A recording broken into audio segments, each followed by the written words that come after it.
북한에서 목숨을 걸고 전해진 충격적인 진실을 공개합니다. 여러분의 구독과 좋아요가 침묵 속에 갇힌 수많은 우리 동포들에게 희망이 될 수 있습니다. 백두열통의 공주. 김정은의 여동생이자 북한 권력 서열 2위. 김여정. 사실 그녀에게는 남편이 있었습니다. 25년을 함께 산 비밀 남편. 박진혁. 그는 결혼을 잘한 덕에 특권층의 삶을 즐겼습니다. 그런데 충격적인 것은 그 좋은 호화스러운 삶을 버리고 결국 탈북했다는 것입니다. 여보, 제발 가지 마. 날 버리는 거야. 탈북하는 그의 손에 있는 작은 USB 하나. 그 안에는 북한 권력자들도 벌벌 떠는 비밀이 담겨 있었습니다. 그는 왜 탈북할 수밖에 없었을까요? 그리고 그가 가져온 비밀은 무엇이었을까요?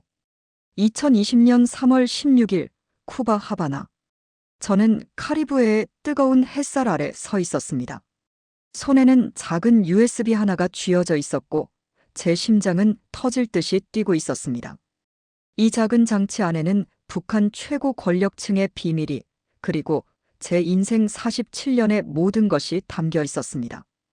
평양에 두고 온 아내와 두 아이의 얼굴이 떠올랐습니다. 하지만 돌아갈 수는 없었습니다. 제가 본 것을, 제가 알게 된 것을 더 이상 침묵할 수 없었으니까요. 이 이야기는 훨씬 오래전에 시작되었습니다.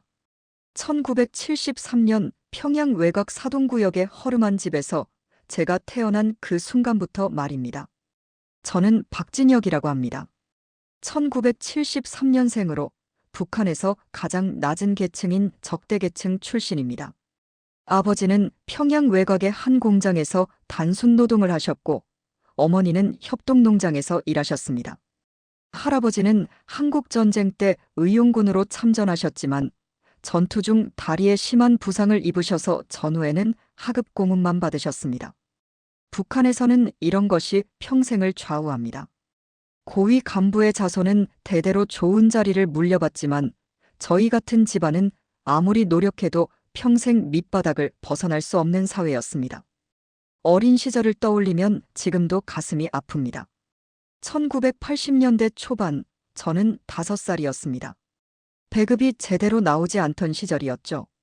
아침에 일어나면 옥수수죽 한 그릇이 전부였고 저녁에는 강냉이 몇 알과 풀뿌리를 섞은 국이 전부였습니다. 겨울이면 전기가 끊겨서 깜깜한 방에서 이불을 뒤집어 쓰고 떨어야 했습니다. 아버지는 매일 새벽 5시에 일어나 공장으로 가셨고 어머니는 농장에서 하루 종일 일하고 돌아오셨습니다. 그래도 우리 집 식탁은 언제나 비어 있었습니다. 초등학교에 입학했을 때 저는 반에서 가장 작고 말랐습니다. 영양실조로 키가 자라지 않았던 거죠. 선생님은 저를 늘 무시했습니다. 너 같은 집안 출신이 뭘 해도 소용없다는 말을 자주 들었습니다. 친구들도 저를 피했습니다. 저희 집안이 적대계층이라는 것을 알았으니까요. 하지만 저에게는 한 가지 재능이 있었습니다. 바로 공부였습니다. 저는 교과서를 한 번만 읽으면 모든 내용을 외울 수 있었습니다. 수학 문제는 보는 순간 풀이가 머릿속에 그려졌습니다. 역사와 정치 과목도 마찬가지였습니다. 선생님들도 처음에는 의아해했지만 시험 때마다 제가 만점을 받자 점점 저를 다르게 보기 시작했습니다. 중학교 2학년 때 저는 평양시 수학경시대회에서 1등을 했습니다. 적대계층 출신으로는 전무후무한 일이었습니다. 그때부터였습니다. 제 인생이 조금씩 바뀌기 시작한 것은 고등학교에 진학했을 때 저는 전교에서 항상 1등을 했습니다. 선생님들은 박진혁은 천재다라고 말했습니다. 하지만 아버지는 걱정하셨습니다. 진혁아, 우리 같은 집안은 눈에 띄면 안 된다. 너무 잘하면 오히려 화가 될 수 있어. 하지만 저는 멈출 수 없었습니다. 공부가 제가 이 밑바닥에서 벗어날 수 있는 유일한 길이라고 믿었으니까요. 1991년 가을, 저는 18살이었습니다. 그 해는 소련이 무너진 해였습니다. 북한도 조금씩 흔들리기 시작했지만 우리는 그것을 몰랐습니다. 아니, 알 수 없었습니다. 그해 10월, 저는 김일성 종합대학 정치경제학부의 수석으로 입학했습니다. 전국에서 가장 우수한 학생들이 모이는 곳, 그리고 대부분이 고위 간부의 자녀들인 그곳에 적대계층 출신인 제가 수석으로 입학한 겁니다. 입학식 날을 잊을 수 없습니다. 대강당에 들어섰을 때 수백 명의 학생들이 저를 쳐다봤습니다. 그들의 눈빛에는 의아함과 경멸이 섞여 있었습니다. 저놈이 수석이라고. 뭔가 속임수를 쓴 게 틀림없어. 그런 속삭임이 여기저기서 들렸습니다. 하지만 저는 고개를 들고 당당히 앞으로 걸어갔습니다. 제가 여기까지 온 것은 실력 때문이었으니까요. 대학 1학년과 2학년은 그렇게 지나갔습니다. 저는 매 학기 전 과목 만점을 받았고 교수님들로부터 인정받았습니다. 하지만 친구는 없었습니다. 고위 간부 자녀들은 저를 동료로 받아들이지 않았고 저도 그들과 어울리고 싶지 않았습니다. 그저 공부만 했습니다. 도서관에서 기숙사방에서 혼자서 말입니다. 그러다 1993년 3월 제 인생을 바꿀 사건이 일어났습니다. 대학 3학년 첫 수업이 있던 날이었습니다. 정치경제학 세미나 시간이었는데 갑자기 강의실 문이 열리면서 경호원 6명이 들어왔습니다. 모두가 숨을 죽였습니다. 경호원들은 교실 구석구석을 살피더니 문 앞에 도열했습니다. 그리고 한 여학생이 들어왔습니다. 그녀는 20살쯤 되어 보였습니다. 키는 보통이었지만 걸음걸이는 달랐습니다. 자신감이 넘쳤고 동시에 차가웠습니다. 얼굴은 창백했고 눈빛은 날카로웠습니다. 그녀는 교실을 한 바퀴 둘러보더니 제 옆 빈자리에 앉았습니다. 제 심장이 멈추는 것 같았습니다. 그녀가 누구인지 몰랐지만 보통 사람이 아니라는 것은 확실했습니다. 교수님이 수업을 시작했습니다. 자본주의 경제체제의 모순에 관한 강의였습니다. 저는 평소처럼 열심히 필기하고 있었는데 갑자기 옆에서 속삭임이 들렸습니다. 당신이 박진혁이죠? 저는 깜짝 놀라 그녀를 봤습니다. 그녀는 무표정한 얼굴로 저를 보고 있었습니다. 예, 그렇습니다. 저는 작은 목소리로 대답했습니다. 소문 들었어요. 적대계층 출신인데 수석 입학했다고. 신기하네요. 그녀의 목소리는 감정이 없었습니다. 비난도 칭찬도 아닌 그저 사실을 확인하는 것 같았습니다. 수업이 끝난 후 그녀가 다시 저에게 말을 걸었습니다. 다음 주 과제 함께하면 어때요? 저는 당황했습니다. 왜 이런 사람이 저에게 이러는지 이해할 수 없었습니다. 죄송하지만 저는 혼자 하는 게 편합니다. 그렇게 거절하려 했지만 그녀는 고개를 저었습니다. 거절할 수 없어요. 이건 제안이 아니라 명령이에요. 그리고 그녀는 돌아서서 경호원들과 함께 사라졌습니다. 그날 밤 기숙사 룸메이트가 저에게 말했습니다. 진혁아, 너 오늘 누구랑 앉아 있었어? 잘 모르는 여학생이었는데요. 잘 모른다고. 그 사람이 누군지 정말 몰라. 룸메이트는 놀란 표정으로 저를 봤습니다. 그 사람은 조혜린이야. 최고 지도자의 딸이야. 백두열통 공주라고. 그 순간 제 머리가 하얘졌습니다. 제가 최고 권력자의 딸과 같은 과제를 하게 된 겁니다. 다음 주 저는 약속 장소인 도서관 개인 열람실로 갔습니다. 경호원들이 문 밖에 서 있었고 안에는 조혜린이 앉아 있었습니다. 왔네요. 앉아요. 그녀는 여전히 무표정했습니다. 저는 조심스럽게 자리에 앉았습니다. 과제 주제는 제국주의 경제 침략의 역사입니다. 어떻게 시작할까요? 저는 떨리는 목소리로 말했습니다. 먼저 자료 조사부터 해야 할 것 같습니다. 그날부터 우리는 매주 2번씩 만나 과제를 했습니다. 처음에는 어색했지만 시간이 지나면서 조금씩 편해졌습니다. 놀라운 것은 그녀도 똑똑했다는 점입니다. 단순히 권력으로 들어온 것이 아니라 실제로 지적 능력이 뛰어났습니다. 우리는 경제 이론에 대해 토론했고 때로는 격렬하게 의견을 나눴습니다. 그녀는 제 의견에 반박했고 저도 그녀의 논리를 비판했습니다. 신기하게도 그녀는 제 반박을 싫어하지 않았습니다. 오히려 즐기는 것 같았습니다. 몇 달이 지나면서 우리 사이에 뭔가 변화가 생기기 시작했습니다. 과제가 끝난 후에도 우리는 계속 이야기를 나눴습니다. 책에 대해, 음악에 대해, 때로는 인생에 대해서도요. 그녀는 자신의 삶이 얼마나 외로운지 말했습니다. 모두가 나를 백두혈통이라고 부르지만 진짜 나를 보는 사람은 아무도 없어요. 당신은 달라요. 당신은 나를 그냥 조혜린으로 봐요. 저도 제 이야기를 했습니다. 가난했던 어린 시절, 차별받았던 경험들, 하지만 포기하지 않았던 이유들. 1994년 여름이었습니다. 우리는 대학 뒷산을 산책하고 있었습니다. 경호원들은 멀리서 따라왔지만 우리만의 공간이 있었습니다. 박진혁. 그녀가 갑자기 제 이름을 불렀습니다. 예. 당신을 좋아해요.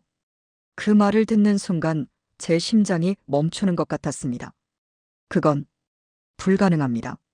저는 황급히 대답했습니다. 왜요? 사랑에 불가능이 어디 있어요? 그녀가 물었습니다. 우리는 너무 다릅니다. 당신은 백두혈통이고 저는 적대계층입니다. 이건 안 됩니다. 하지만 그녀는 고개를 저었습니다. 나는 상관없어요. 내 마음이 중요하지 다른 사람들의 생각이 뭐가 중요해요? 하지만 당신 아버지는 어떻게 하실 건가요? 그분이 허락하실 리 없습니다. 제가 말했습니다. 내가 설득할게요. 시간이 걸리더라도 반드시 설득할게요. 그녀의 눈빛은 단호했습니다. 그 순간 저는 알았습니다. 제 인생이 다시 한번 완전히 바뀌게 될 거라는 것을. 그날 밤 저는 아버지에게 전화를 했습니다. 아버지, 제가 누군가를 좋아하게 됐습니다. 누군데? 아버지가 물으셨습니다. 조혜린입니다. 최고 지도자의 딸입니다. 전화 너머로 긴 침묵이 흘렀습니다. 그리고 아버지의 떨리는 목소리가 들렸습니다.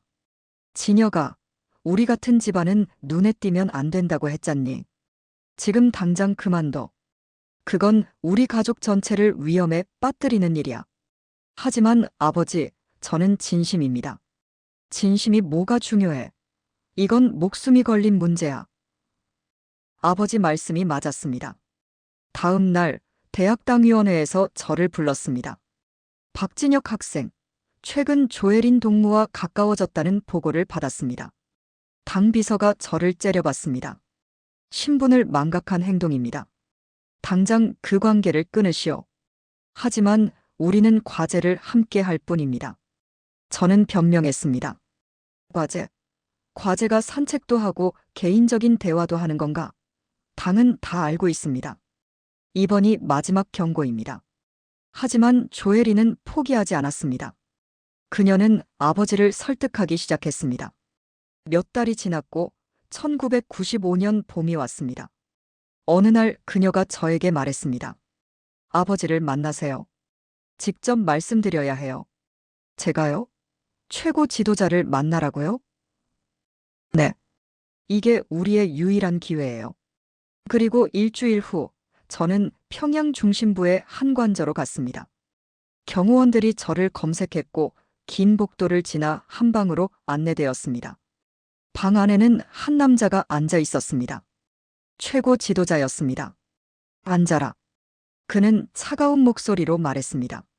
저는 떨리는 다리로 앉았습니다. 내 집안 배경을 다 알고 있다. 적대계층 출신이지? 예, 그렇습니다. 그런 주제에 내 딸과 사귀겠다고. 그의 눈빛이 칼날처럼 날카로웠습니다. 송구합니다. 하지만 제 마음은 진심입니다. 진심? 진심이 밥 먹여주나? 그는 비웃었습니다. 긴 신문이 이어졌습니다. 제 가족 배경, 정치 사상, 학업 성적, 미래 계획까지 모든 것을 물었습니다. 저는 솔직하게 대답했습니다. 2시간이 지난 후 그는 말했습니다. 딸 녀석이 워낙 고집이 세서 말이다. 조건이 있다. 첫째, 너의 출신은 철저히 숨긴다. 둘째, 당이 시키는 일은 무조건 한다. 셋째, 절대 권력에 도전하지 않는다. 이 세 가지를 지키면 결혼을 허락한다. 그 순간 저는 믿을 수 없었습니다. 불가능하다고 생각했던 일이 현실이 되는 순간이었습니다. 하지만 그때 저는 몰랐습니다. 이것이 축복이 아니라 저주의 시작이라는 것을. 그녀가 저를 선택한 진짜 이유는 사랑이 아니었다는 것을. 10년 후 제가 발견하게 될 그 끔찍한 진실을 말입니다. 1998년 봄, 저는 25살이었습니다. 조혜린과 저는 결혼했습니다. 결혼식은 조용히 치러졌습니다. 화려한 행사도 많은 하객도 없었습니다. 최고 지도자의 특별 지시였습니다. 이 결혼은 대외비다. 하층 출신과의 결혼이 알려지면 백두열통의 권위에 금이 간다. 그래서 우리의 결혼은 철저히 숨겨졌습니다. 공식 기록에도 남지 않았습니다. 결혼식 날 밤 저는 조혜린에게서 봉투 하나를 받았습니다. 이건 뭡니까? 열어보세요. 봉투 안에는 문서 한 장이 들어 있었습니다. 제목은 특별관리 대상자 준수 사항이었습니다. 내용은 세 가지였습니다. 첫째, 본인의 출신 배경을 누구에게도 말하지 않는다. 둘째, 당의 모든 지시를 절대 복종한다. 셋째, 가족의 일거수일투족은 당의 감시 대상이다. 마지막 줄에는 이렇게 적혀 있었습니다. 이 규칙을 어길 시 본인과 가족 전체는 정치범 수용소로 보내진다. 저는 그 문서를 읽으면서 식은땀이 흘렀습니다. 이것은 결혼이 아니었습니다. 계약이었습니다. 아니, 감옥이었습니다. 왜 이제서야 이걸 보여주는 겁니까? 제가 물었습니다. 이미 결혼했으니 돌이킬 수 없잖아요. 조혜리는 미안한 표정을 지었습니다. 미안해요. 하지만 이게 당신을 지킬 수 있는 유일한 방법이었어요. 이 문서에 서명하지 않으면 당신과 당신 가족은 모두 위험해져요. 저는 떨리는 손으로 서명했습니다. 다른 선택지가 없었습니다. 그렇게 저는 황금 세 장의 포로가 되었습니다. 결혼 후 우리는 평양 중심부에 있는 고급 아파트로 이사했습니다. 4층짜리 건물에 우리만 살았습니다. 아파트는 넓고 화려했습니다. 거실에는 수입산 소파와 대형 텔레비전이 있었고 부엌에는 최신식 냉장고와 가스레인지가 있었습니다. 제 어린 시절 집과는 천지 차이였습니다. 냉장고를 열면 고기, 과일, 채소가 가득했습니다. 쌀도 흰쌀이었습니다. 옥수수가 아니라 말입니다. 전기도 24시간 들어왔습니다. 겨울에는 난방이 따뜻했고 여름에는 에어컨이 시원했습니다. 전용 차량도 있었습니다. 검은색 벤츠였습니다. 기사가 매일 아침 저를 직장으로 데려다 줬습니다. 저는 당 중앙위원회 경제정책부에서 일하게 되었습니다. 직책은 부부장이었습니다. 25살의 부부장이라니 전례 없는 일이었습니다. 2000년 봄 첫 아들이 태어났습니다. 이름은 민준이라고 지었습니다. 아이를 안았을 때의 감동을 잊을 수 없습니다. 작고 따뜻한 생명이 제 품에 안겨 있었습니다. 이 아이만큼은 행복하게 키우겠습니다. 저는 조혜린에게 약속했습니다. 2003년에는 둘째 딸이 태어났습니다. 이름은 서연이었습니다. 두 아이는 건강하게 자랐습니다. 영양실조도 추위도 모르고 자랐습니다. 제 부모님도 평양으로 모셔왔습니다. 외곽이 아니라 중심부는 아니지만 그래도 괜찮은 아파트였습니다. 아버지는 공장 일을 그만두시고 어머니도 농장 일을 그만두셨습니다. 두 분은 처음으로 여유로운 노년을 보내실 수 있었습니다. 진여가, 내가 이렇게 출세할 줄 몰랐구나. 아버지는 눈물을 흘리셨습니다. 하지만 조심해라. 높이 올라갈수록 떨어질 때 더 다치는 법이야. 2000년대 초반, 저는 북한 최상층의 삶을 살았습니다. 일주일에 한 번씩 고급 식당에서 식사를 했습니다. 외국산 와인을 마셨고 수입 과자를 먹었습니다. 여름에는 원산 해변의 전용 별장에서 휴가를 보냈습니다. 겨울에는 마식령 스키장에서 스키를 탔습니다. 이 모든 것은 일반 북한 주민들은 상상도 할 수 없는 삶이었습니다. 하지만 저는 불편했습니다. 직장에서 동료들은 저를 경계했습니다. 저 사람이 누구랑 결혼했는지 아무도 모른다는 소문이 돌았습니다. 저도 제 아내가 누구인지 말할 수 없었습니다. 규칙이었으니까요. 그래서 저는 항상 외로웠습니다. 특권은 누렸지만 진짜 친구는 없었습니다. 2008년 가을, 제 인생의 전환점이 찾아왔습니다. 당에서 저에게 출장 명령이 떨어졌습니다. 함경북도 청진시와 나선 지역의 경제 상황을 조사하라. 저는 일주일 일정으로 함경북도로 떠났습니다. 평양역에서 기차를 탔습니다. 특등칸이었습니다. 깨끗하고 편안했습니다. 하지만 기차가 평양을 벗어나자 창밖 풍경이 달라지기 시작했습니다. 평양 외곽에는 낡은 집들이 보였습니다. 지붕이 무너진 집, 벽이 금간 집들이었습니다. 사람들은 누더기를 입고 있었습니다. 아이들은 맨발로 걸어 다녔습니다. 저는 그 광경을 보면서 뭔가 이상하다고 느꼈습니다. 평양과 너무 달랐기 때문입니다. 기차가 함경도에 가까워질수록 상황은 더 심각해졌습니다. 철로 주변에 사람들이 쓰러져 있었습니다. 처음에는 쉬고 있는 줄 알았습니다. 하지만 아니었습니다. 그들은 죽어 있었습니다. 아사한 시신들이었습니다. 기차가 정차할 때마다 아이들이 달려왔습니다. 동무, 먹을 것 좀 주세요. 꽃제비 아이들이었습니다. 얼굴은 검게 그을렸고 옷은 누더기였습니다. 손과 발은 상처투성이었습니다. 청진역에 도착했을 때 저는 충격을 받았습니다. 역 광장에는 수백 명의 사람들이 모여 있었습니다. 장마당이었습니다. 사람들은 온갖 물건을 팔고 있었습니다. 옷, 신발, 식량, 심지어 목과 철사까지 말입니다. 여자들은 중국에서 밀수한 물건을 팔았고 남자들은 고철을 주워 팔았습니다. 아이들은 국어를 했습니다. 저는 시내를 걸었습니다. 건물들은 낡았고 도로는 울퉁불퉁했습니다. 전기는 하루에 2~3시간만 들어왔습니다. 상점들은 대부분 문을 닫았습니다. 배급이 끊긴 지 오래되었기 때문입니다. 사람들은 장마당에서 구한 음식으로 연명했습니다. 한 병원을 방문했습니다. 의사는 저에게 현실을 설명했습니다. 영양실조 환자가 너무 많습니다.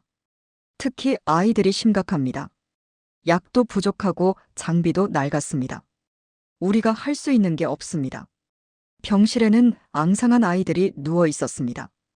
뼈만 남은 몸, 퀭한 눈, 축 늘어진 팔다리. 제 아들 민준이와 비슷한 나이였습니다. 하지만 민준이는 통통하고 건강했는데 이 아이들은 죽어가고 있었습니다. 저는 그날 밤 숙소에서 잠을 이룰 수 없었습니다.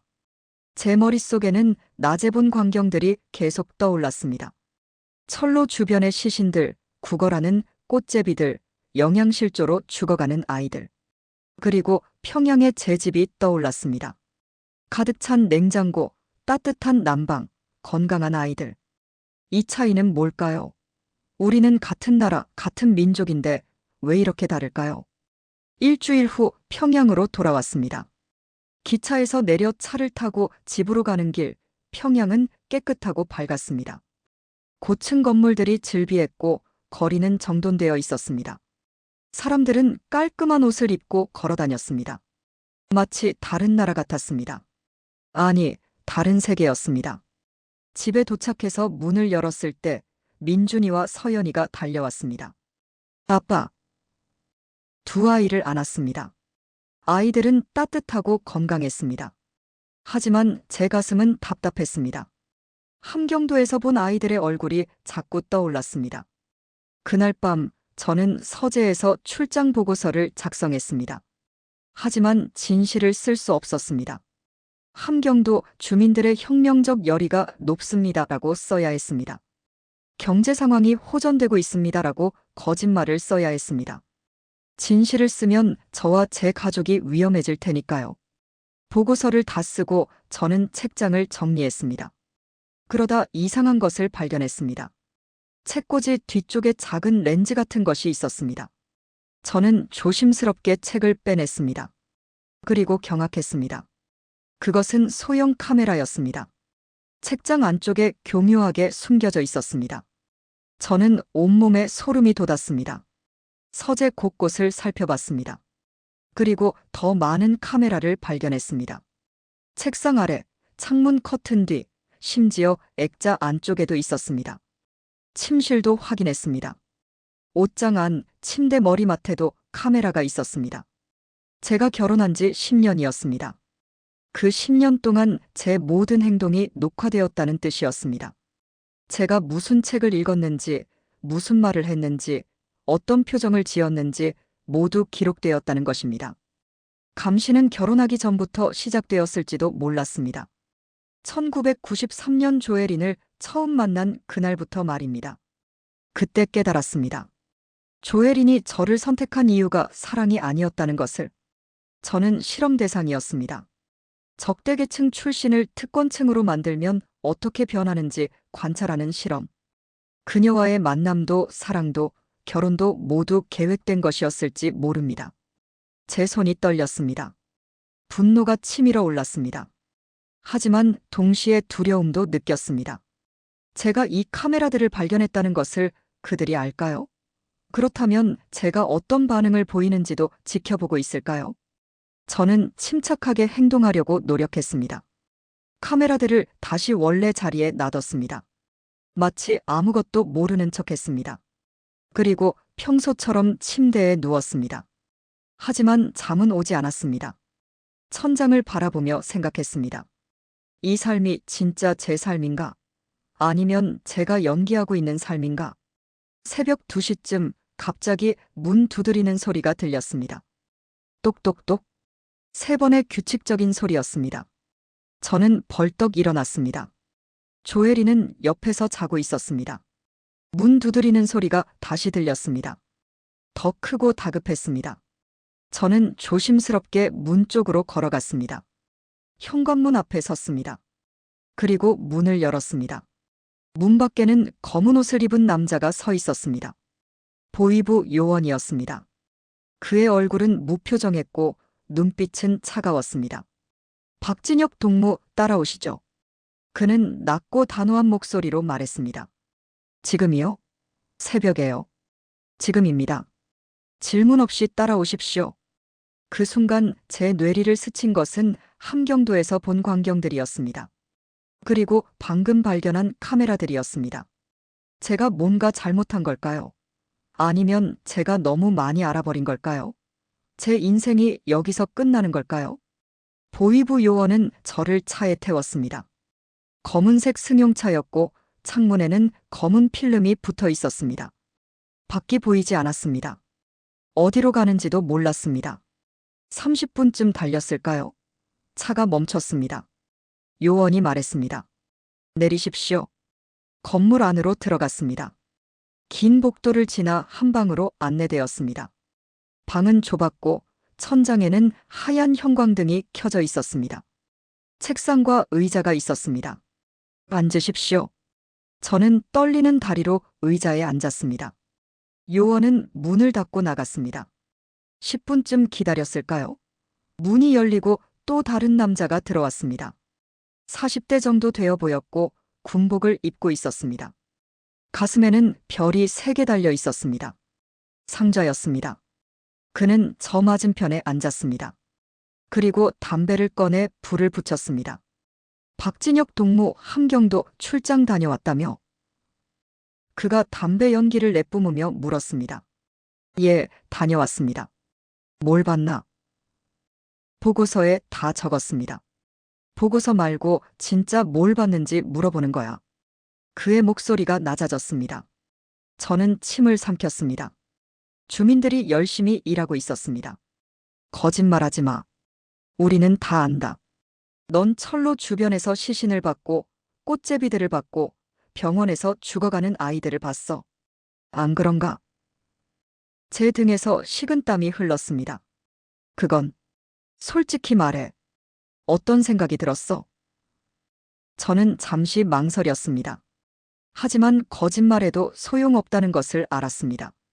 그들은 제가 어디를 갔는지, 누구를 만났는지 다 알고 있었습니다. 충격적이었습니다. 평양과 너무 달랐습니다. 그래서 안타까웠습니다. 안타까웠다?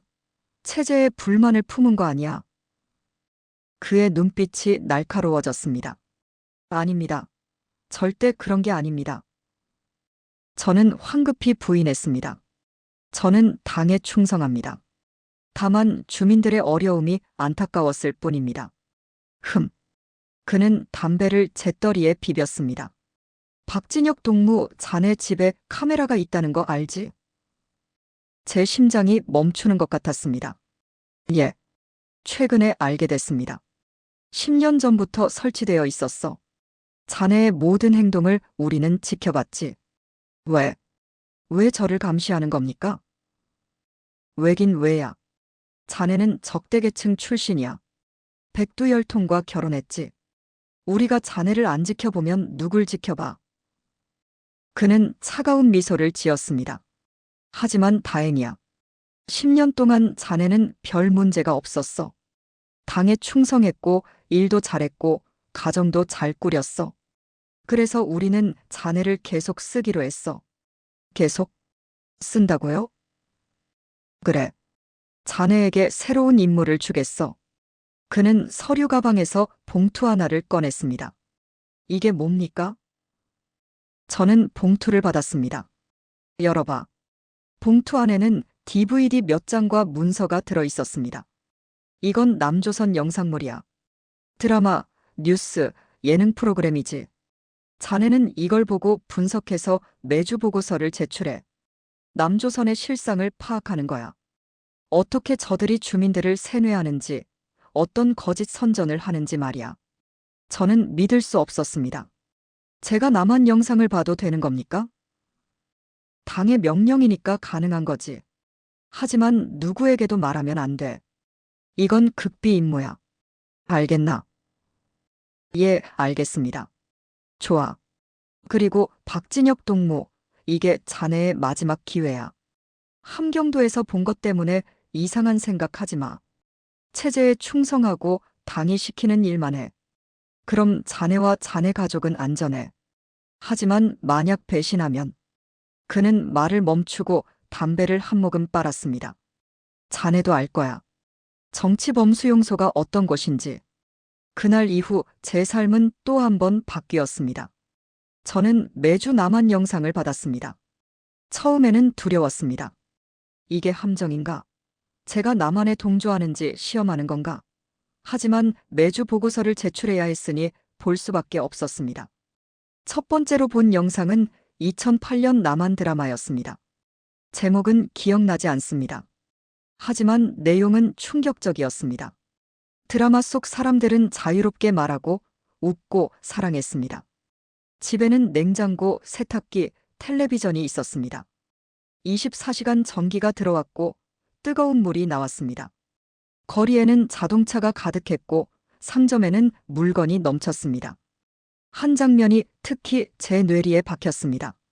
주인공이 밤 11시에 편의점에 가는 장면이었습니다. 그 시간에도 가게가 열려 있었고 직원이 있었고 물건을 살 수 있었습니다. 북한에서는 상상도 할 수 없는 일이었습니다. 밤 11시면 전기가 끊기고 모든 상점이 문을 닫고 거리는 깜깜했습니다. 또 다른 장면은 식사 장면이었습니다. 밥, 국, 반찬이 가득한 식탁이었습니다. 고기도 있었고 생선도 있었고 과일도 있었습니다. 그들은 남은 음식을 버리기까지 했습니다. 북한에서는 쌀 한 톨도 귀한데 그들은 음식을 버렸습니다. 저는 그 드라마를 보면서 혼란스러웠습니다. 우리는 배웠습니다. 남한은 미국 제국주의의 식민지라고, 사람들은 굶주리고 착취당한다고, 자본가들이 노동자들을 억압한다고. 하지만 제가 본 것은 달랐습니다. 사람들은 풍족했고 자유로웠고 행복해 보였습니다. 저는 보고서를 써야 했습니다. 남조선 드라마는 허구로 가득합니다. 실제로는 대다수 주민이 빈곤에 시달리고 있습니다. 이는 자본주의의 모순을 숨기기 위한 선전입니다. 하지만 제 마음속에서는 의문이 자라났습니다. 정말 그럴까? 정말 다 거짓말일까? 몇 달이 지나면서 저는 더 많은 영상을 봤습니다. 뉴스도 봤습니다. 남한 뉴스는 북한과 완전히 달랐습니다. 북한 뉴스는 최고 지도자의 업적만 보도했습니다. 위대한 장군님께서 현지 지도를 하셨다. 인민들이 감격의 눈물을 흘렸다 같은 내용뿐이었습니다. 하지만 남한 뉴스는 달랐습니다. 정부를 비판했습니다. 대통령을 비판했습니다. 야당 의원이 나와서 여당을 공격했고 시민들이 거리에서 시위를 했습니다. 그리고 놀라운 것은 그들이 처벌받지 않았다는 점입니다. 정치 범수용소로 가지 않았습니다. 처형당하지 않았습니다. 저는 생각했습니다. 이게 진짜 자유구나. 정부를 비판해도 죽지 않는 사회. 다른 의견을 말해도 감옥에 가지 않는 사회. 북한에서는 상상도 할 수 없는 일이었습니다. 2010년 저는 남한의 경제 다큐멘터리를 봤습니다. 한국 전쟁 후 폐허가 된 남한이 어떻게 경제 발전을 이뤘는지 설명하는 내용이었습니다. 1960년대 남한의 1인당 국민소득은 북한보다 낮았다고 합니다. 하지만 2010년에는 남한이 세계 15위 경제대국이 되었습니다. 반도체, 자동차, 조선, 전자제품을 전 세계에 수출했습니다. 삼성, 현대, LG 같은 기업들이 세계적인 브랜드가 되었습니다. 저는 그 다큐멘터리를 보면서 생각했습니다. 우리 할아버지 세대는 전쟁의 폐허에서 시작했습니다. 남과 북 모두 똑같이 가난했습니다. 하지만 70년이 지난 지금 남한은 잘 살고 북한은 굶주립니다. 왜일까요? 체제의 차이입니다. 자유민주주의와 시장경제를 선택한 남한은 발전했고 독재와 계획경제를 선택한 북한은 몰락했습니다. 하지만 저는 이런 생각을 누구에게도 말할 수 없었습니다. 아내에게도 부모님에게도 동료들에게도 오직 혼자서만 생각할 수 있었습니다. 매일 밤 서재에서 남한 영상을 보면서 저는 두 개의 인격으로 살았습니다. 낮에는 충성스러운 당 간부, 밤에는 진실을 아는 한 인간. 2012년 아들 민준이가 12살이 되었습니다. 어느 날 민준이가 저에게 물었습니다. 아빠, 우리는 왜 이렇게 잘 살아요? 친구 집은 겨울에 춥다는데 우리 집은 따뜻해요. 저는 대답할 수 없었습니다. 민준아, 우리는 운이 좋은 거야. 운? 무슨 운이요? 그냥 좋은 운이야. 저는 민준이를 보면서 죄책감을 느꼈습니다. 이 아이는 특권층으로 자라고 있었습니다. 북한의 참상을 모르고 자라고 있었습니다. 함경도의 꽃제비들처럼 굶주릴 걱정 없이 자라고 있었습니다. 하지만 이게 과연 행복일까요? 거짓 위에 세워진 행복이 진짜 행복일까요? 2013년 12월 충격적인 뉴스가 들려왔습니다. 장성택이 처형되었습니다. 장성택은 최고 지도자의 고모부였습니다. 권력 서열 2위였습니다. 그런 사람도 하루아침에 숙청당했습니다. 반당 반혁명 종파 행위라는 죄목이었습니다. 공개 재판에서 사형이 선고되었고 즉시 집행되었습니다. 저는 그 소식을 듣고 온몸이 얼어붙었습니다. 고모부도 죽인다. 그럼 누가 안전할까요? 저는 장성택보다 훨씬 약한 위치였습니다. 적대계층 출신의 백두혈통과 결혼한 이방인. 언제든 숙청될 수 있었습니다. 며칠 후 직장에서 장성택 처형에 대한 학습 시간이 있었습니다. 장성택은 당과 인민을 배신한 역적입니다. 그의 처형은 정당합니다. 모두가 박수를 쳤습니다. 저도 박수를 쳤습니다. 하지만 제 손은 차가웠습니다. 2017년 2월 또 다른 충격이 왔습니다. 김정남이 암살되었습니다. 말레이시아 공항에서 독살당했습니다. 김정남은 최고 지도자의 배다른 형이었습니다. 그도 죽었습니다. 형도 죽인다. 고모부도 형도 죽이는 권력. 저는 그날 밤 잠을 이룰 수 없었습니다. 생각했습니다. 저는 어떤 위치인가? 고모부보다 가깝나? 형보다 가깝나? 아니다. 저는 그저 아내의 남편일 뿐이다. 백두혈통도 아니다. 언제든 버려질 수 있다. 아니, 제거될 수 있다. 그때부터 저는 결심했습니다. 이곳을 떠나야 한다고. 탈출해야 한다고. 하지만 어떻게? 저는 고위 간부였습니다. 감시가 심했습니다. 해외 출장 기회도 거의 없었습니다. 중국이나 러시아 출장은 있었지만 그곳에서 탈출하는 것은 거의 불가능했습니다. 북한 대사관이 있었고 보위부 요원들이 24시간 감시했기 때문입니다. 2018년 어느 날 기회가 왔습니다. 아내 조혜린이 저에게 문서 한 장을 건넸습니다. 여보, 이거 봐요. 문서 제목은 2020년 쿠바 순방 계획이었습니다. 최고 지도자의 쿠바 방문 계획이었습니다. 그리고 수행원 명단에 제 이름이 있었습니다. 제가 쿠바에 간다고요? 네, 경제협력 실무를 담당하게 돼요. 2020년 3월 예정이에요. 저는 그 문서를 보면서 심장이 뛰었습니다. 쿠바. 쿠바는 중국이나 러시아와 달랐습니다. 한국 대표부가 있었습니다. 미국과도 가까웠습니다. 탈출할 수 있는 기회였습니다. 하지만 동시에 두려웠습니다. 만약 실패하면 저뿐만 아니라 제 가족 전체가 위험해집니다. 민준이, 서연이, 조혜린, 부모님 모두. 하지만 저는 더 이상 이 삶을 살 수 없었습니다.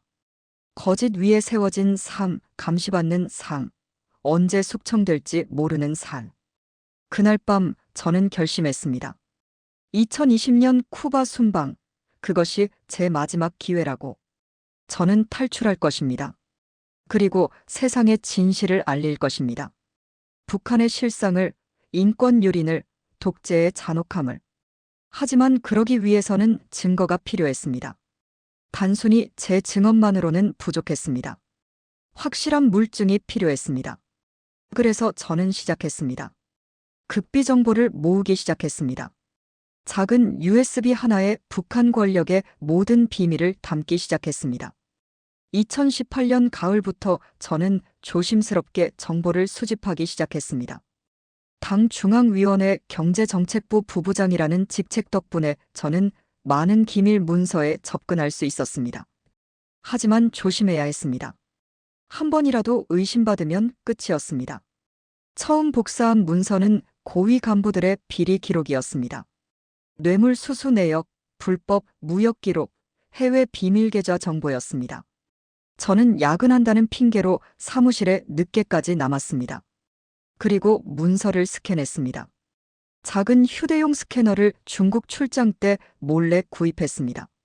한 장 한 장 조심스럽게 스캔해서 USB에 저장했습니다. 매일 밤 서재에서 작업할 때마다 심장이 터질 것 같았습니다. 카메라가 저를 지켜보고 있었습니다. 하지만 저는 자연스럽게 행동했습니다. 평소처럼 책을 읽고, 평소처럼 보고서를 쓰고, 평소처럼 잠자리에 들었습니다. USB는 책장 깊숙한 곳에 숨겼습니다. 겉으로 보이는 것은 평범한 USB였습니다. 하지만 그 안에는 북한 권력의 민낯이 담겨 있었습니다. 2019년 초 저는 더 중요한 정보를 손에 넣었습니다. 조혜린의 권력 승계 계획서였습니다. 아내는 집에서 일하는 경우가 많았습니다. 그녀의 서재에는 극비 문서들이 쌓여 있었습니다. 어느 날 그녀가 샤워하는 동안 저는 서재로 몰래 들어갔습니다. 책상 위에 붉은 표지의 문서가 있었습니다. 제목은 후계 구도 안정화 방안이었습니다. 조혜린이 최고 지도자의 후계자로 준비되고 있다는 내용이었습니다. 그녀의 역할, 권한, 향후 계획이 상세히 기록되어 있었습니다. 저는 떨리는 손으로 휴대폰 카메라로 한 장 한 장 찍었습니다. 샤워실에서 물소리가 들렸습니다. 시간이 없었습니다. 마지막 장까지 찍고 문서를 원래 자리에 놔뒀습니다. 그리고 재빨리 방을 나왔습니다. 그날 밤 심장이 진정되지 않았습니다. 만약 들켰다면? 만약 그녀가 눈치챘다면? 하지만 다음 날 아무 일도 없었습니다. 아내는 평소처럼 출근했고 저도 평소처럼 일했습니다. 몇 달 동안 저는 더 많은 정보를 모았습니다. 해외 비밀 계좌 정보, 핵시설 관련 문서, 정치범 수용소 현황 자료. 특히 핵시설 좌표는 중요했습니다. 영변 핵시설뿐만 아니라 비밀 우라늄 농축 시설의 정확한 위치도 포함되어 있었습니다. 이것은 국제사회가 모르는 정보였습니다. 2019년 여름 저는 이별 준비를 시작했습니다. 가장 힘든 부분이었습니다. 아이들을 어떻게 떠나나. 민준이는 16살이었고 서연이는 13살이었습니다. 두 아이는 건강하게 자랐습니다. 민준이는 아버지를 닮아 공부를 잘했고 서연이는 어머니를 닮아 음악에 재능이 있었습니다.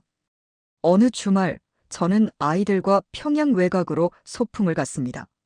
대동강변이었습니다. 우리는 돗자리를 깔고 앉아 김밥을 먹었습니다. 민준이가 물었습니다. 아빠, 왜 오늘은 엄마랑 안 왔어요? 엄마는 일이 있어서. 오늘은 우리끼리 시간을 보내자. 좋아요. 저는 두 아이를 바라봤습니다. 민준이의 맑은 눈동자, 서연이의 밝은 웃음. 제 가슴이 찢어지는 것 같았습니다. 이 아이들을 떠나야 한다니. 하지만 선택의 여지가 없었습니다. 아이들을 데려갈 수는 없었습니다. 너무 위험했습니다. 그리고 조혜린이 절대 허락하지 않을 것이었습니다. 민준아, 서연아. 제가 말했습니다. 아빠가 너희들을 사랑한다는 거 알지? 네, 알아요. 서연이가 대답했습니다. 아빠도 우리 사랑하죠? 그럼 세상에서 가장 사랑해. 저는 두 아이를 끌어안았습니다. 마지막이 될지도 모르는 포옹이었습니다. 그날 밤 집에 돌아와서 저는 두 아이의 방에 각각 편지를 숨겨뒀습니다. 책상 서랍 깊숙이 그들이 나중에 발견할 수 있도록. 편지에는 이렇게 썼습니다. 민준아, 아빠가 이 편지를 쓸 때 너는 16살이다. 너는 건강하고 똑똑한 아이로 자랐다. 아빠는 너를 자랑스럽게 생각한다. 언젠가 내가 이 편지를 읽을 때 아빠는 너 곁에 없을 것이다. 하지만 아빠가 너를 떠난 이유를 이해해 주길 바란다. 아빠는 진실을 위해, 자유를 위해 선택을 했다. 너도 언젠가 진실과 자유가 무엇인지 알게 될 것이다. 아빠는 항상 너를 사랑한다. 서연이에게도 비슷한 편지를 썼습니다. 편지를 쓰면서 눈물이 났습니다. 하지만 저는 눈물을 닦았습니다. 울 시간이 없었습니다. 해야 할 일이 많았습니다. 2019년 가을, 저는 부모님 산소를 찾아갔습니다. 아버지는 2015년에 돌아가셨고, 어머니는 2017년에 돌아가셨습니다. 두 분 다 평양 외곽 공동묘지에 묻혀 계셨습니다. 저는 산소 앞에 무릎을 꿇었습니다. 잔디를 정리하고 묘비를 닦았습니다. 아버지, 어머니. 저는 작은 목소리로 말했습니다. 불효자 아들입니다. 아버지가 말씀하셨죠. 우리 같은 집안은 눈에 띄면 안 된다고. 하지만 저는 눈에 띄었습니다. 그리고 이제 더 큰 일을 하려고 합니다. 아버지가 보시면 화내실 거예요. 위험한 일이니까요. 하지만 저는 해야 합니다. 이게 옳은 일이니까요. 바람이 불었습니다. 나뭇잎이 흔들렸습니다. 저는 산소 앞에서 한참을 앉아 있었습니다. 어린 시절이 떠올랐습니다. 가난했지만 따뜻했던 시절. 아버지의 큰 손, 어머니의 부드러운 목소리. 아버지, 어머니, 편히 쉬세요. 아들은 이제 갑니다. 2020년 1월, 쿠바 순방 준비가 본격적으로 시작되었습니다. 당에서 여러 차례 회의가 열렸습니다. 수행원 명단 최종 확정, 일정 조율, 경우 계획 등이 논의되었습니다. 저는 경제 협력 실무를 담당하기로 했습니다. 쿠바와의 무역, 투자, 기술 협력 방안을 준비하는 일이었습니다. 하지만 2020년 2월 문제가 생겼습니다. 코로나 바이러스가 전 세계로 퍼지기 시작한 것입니다. 북한도 국경을 봉쇄했습니다. 모든 해외 출장이 중단되었습니다. 쿠바 순방도 연기되었습니다. 저는 절망했습니다. 제 유일한 기회가 사라진 것입니다. 3월, 4월, 5월이 지나갔습니다. 코로나는 계속되었습니다. 저는 조급해졌습니다. 언제 다시 기회가 올까? 1년 후, 2년 후, 아니면 영영 오지 않을까? 하지만 2020년 8월 소식이 들려왔습니다. 쿠바 순방이 재개된다는 것입니다. 날짜는 2021년 3월로 잡혔습니다. 저는 다시 희망을 품었습니다. 그리고 더욱 철저히 준비했습니다. 2020년 가을, 저는 USB에 마지막 정보를 추가했습니다. 코로나 대응 관련 내부 문서, 2020년 경제 붕괴 실태, 중국과의 비밀 협상 내용 등이었습니다. USB는 이제 가득 찼습니다. 16GB 용량의 수천 장의 문서, 사진, 녹취록이 담겨 있었습니다. 저는 USB를 방수 케이스에 넣었습니다. 그리고 몸에 항상 지니고 다녔습니다. 벨트 안쪽에 작은 주머니를 만들어 숨겼습니다. 옷을 갈아입을 때도 샤워할 때도 절대 놓치지 않았습니다. 2021년 2월, 마침내 출발 날짜가 확정되었습니다. 3월 15일 평양 출발, 베이징 경유, 쿠바 하바나 도착. 일주일 일정이었습니다. 저는 탈출 계획을 머릿속으로 수없이 그렸습니다. 첫째, 하바나 도착 후 숙소 파악. 둘째, 한국 대표부 위치 확인. 셋째, 경호원 교대 시간 파악. 넷째, 탈출 경로 계획. 다섯째, 실행. 가장 중요한 것은 경호원들의 시선을 피하는 것이었습니다. 쿠바 순방 중에는 24시간 감시가 있을 것입니다. 하지만 틈은 있을 것입니다. 그 짧은 틈을 노려야 했습니다. 3월 10일, 저는 조에린에게 말했습니다. 쿠바 출장 준비 다 됐어요. 잘했어요. 조심히 다녀와요. 네. 저는 그녀를 봤습니다. 25년을 함께 산 여자. 두 아이의 어머니. 하지만 동시에 저를 감시한 사람. 저를 실험 대상으로 본 사람. 여보. 제가 말했습니다. 사랑해요. 그녀가 미소 지었습니다. 나도요. 하지만 저는 알았습니다. 우리의 사랑은 진짜가 아니었다는 것을. 적어도 처음부터는 아니었다는 것을. 3월 14일 밤, 저는 마지막으로 집안을 돌아봤습니다. 거실, 침실, 아이들 방, 서재. 25년을 산 공간이었습니다. 행복했던 순간도 있었고, 괴로웠던 순간도 있었습니다. 하지만 이제 떠나야 했습니다. 저는 서재 책장에서 책 한 권을 꺼냈습니다. 대학 시절 조혜린과 함께 읽었던 정치경제학 교과서였습니다. 첫 페이지에는 그녀의 글씨로 이렇게 적혀 있었습니다. 박진혁에게 함께 공부해서 행복했어요. 조혜린. 저는 그 문장을 한참 바라봤습니다. 그리고 책을 덮었습니다. 3월 15일 아침, 평양 순안공항. 최고 지도자와 수행원들이 전용기에 올랐습니다. 저도 계단을 올라갔습니다. 뒤돌아보니 평양이 보였습니다. 제가 태어나고 자란 도시. 47년을 산 도시. 하지만 더 이상 제 도시가 아니었습니다. 비행기가 이륙했습니다. 창밖으로 평양이 점점 작아졌습니다. 대동강, 능라도, 주체사상탑이 보였습니다. 그리고 사라졌습니다. 저는 눈을 감았습니다. 이제 시작입니다. 베이징에서 환승했습니다. 중국 공안들이 공항을 경비했고 북한 대사관 직원들도 나와 있었습니다. 탈출은 불가능했습니다. 다음 비행기를 탔습니다. 15시간 비행이었습니다. 비행기 안에서 조혜린이 제 옆에 앉았습니다. 여보, 괜찮아요? 네, 괜찮습니다. 피곤해 보여요. 좀 쉬어요. 고마워요. 저는 눈을 감은 척했습니다. 하지만 잠은 오지 않았습니다. 머릿속에서는 계획이 계속 돌아갔습니다. 하바나 도착 후 첫 24시간이 중요합니다. 숙소를 파악하고 경호 동선을 확인하고 한국 대표부 위치를 알아내야 합니다. 15시간 후 비행기가 하바나에 착륙했습니다.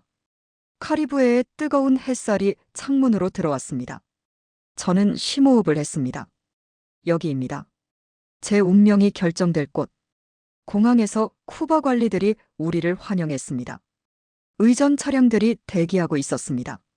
우리는 하바나 시내로 이동했습니다. 거리는 낡았지만 활기찼습니다. 올드카들이 달렸고 사람들은 밝은 옷을 입고 걸어 다녔습니다. 숙소는 호텔 라세날이었습니다. 해변가에 있는 고급 호텔이었습니다. 제 방은 5층이었습니다. 창문으로 카리브해가 보였습니다. 저는 방 안을 살펴봤습니다. 도청 장치가 있을까요? 아마 있을 것입니다. 저는 조심스럽게 행동했습니다. 저녁 식사 후 저는 호텔 복도를 걸었습니다. 경호원들의 위치를 파악했습니다. 1층 로비에 3명, 5층 복도에 2명, 비상계단에 1명. 교대는 6시간마다. 오전 6시, 낮 12시, 오후 6시, 자정. 틈은 교대 시간이었습니다. 5분에서 10분 정도의 공백이 있을 것입니다. 다음 날, 저는 공식 일정을 소화했습니다. 쿠바 경제부 관리들과 회의를 했고, 무역협정 초안을 검토했습니다. 하지만 제 머리는 다른 곳에 있었습니다. 한국 대표부는 어디에 있을까? 어떻게 가야 할까? 점심시간, 저는 화장실에 간다는 핑계로 잠시 자리를 떴습니다. 그리고 호텔 비즈니스 센터로 갔습니다. 컴퓨터가 있었습니다. 인터넷도 되었습니다. 저는 재빨리 검색했습니다. 대한민국 쿠바 대표부. 주소가 나왔습니다. 호텔에서 차로 15분 거리였습니다. 저는 주소를 외웠습니다. 그리고 지도를 머릿속에 그렸습니다. 경로도 확인했습니다. 호텔 정문이 아니라 뒷문으로 나가야 합니다. 그리고 택시를 잡아야 합니다. 15분이면 도착합니다. 하지만 문제가 있었습니다. 언제 실행할 것인가? 일정은 일주일이었습니다. 너무 일찍 시도하면 위험합니다. 아직 경호원들이 긴장하고 있으니까요. 너무 늦게 시도해도 위험합니다. 출발 직전이면 감시가 더 심해지니까요. 저는 결정했습니다. 3월 16일 도착 다음 날 아침. 공식 일정 시작 전. 오전 11시. 경호원 교대 시간. 그날 밤 저는 잠을 이룰 수 없었습니다. 내일이면 모든 것이 결정됩니다. 성공하면 자유, 실패하면 죽음. 저는 벨트 안쪽의 USB를 만져봤습니다. 작은 장치. 하지만 그 안에는 거대한 진실이 담겨 있습니다. 이륙 직전 조혜린이 제 손을 꼭 잡았습니다. 여보, 혹시. 그녀가 뭔가 말하려다 멈췄습니다.